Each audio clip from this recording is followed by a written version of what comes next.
Voy bu shirinligini qara. Sizlarga pul qistirdingizmi? Aha, har biriga $50 dan. Yo'q. Endi nima deysan? Nima mashina gaplashdingiz? Mers. Ro'sho'ga gaplashmadingizmi? Jinnimisan, Oybekni ko'ray bilasan qancha pul ketdi? Yur undan ko'ra.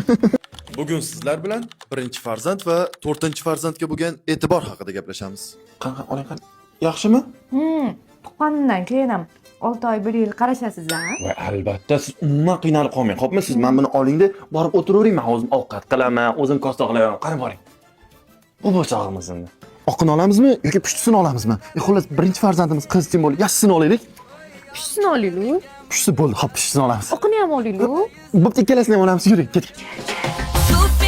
Super kelinchak. Ko'tarma, senga og'ir ko'tarish mumkin emas-ku. Dardim tezroq keladi. Hali yer chopishim kerak, zinadan yurishim kerak. Bo'lmasa qarashing. Yo'q. Meni belimdagi rejam bor.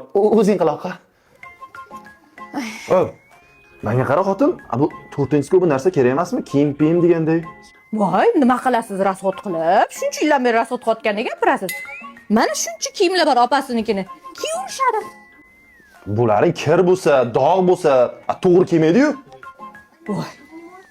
Mana Sinjinka oppoqqina top-toza qilib beradi. Qolaversa hamma mahsulotlari yaxshi.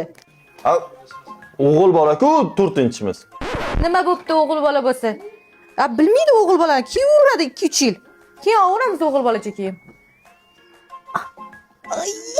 Nima bo'ldi? Boshlandi shekilli. Nima bo'ldi? Alo. Ha, adasi. Yo'q, kelib o'tirmang. O'zim yetib olaman taksida. Uyda o'tiraveringlar. Ha, bo'ldi, xo'p, hozir boraman.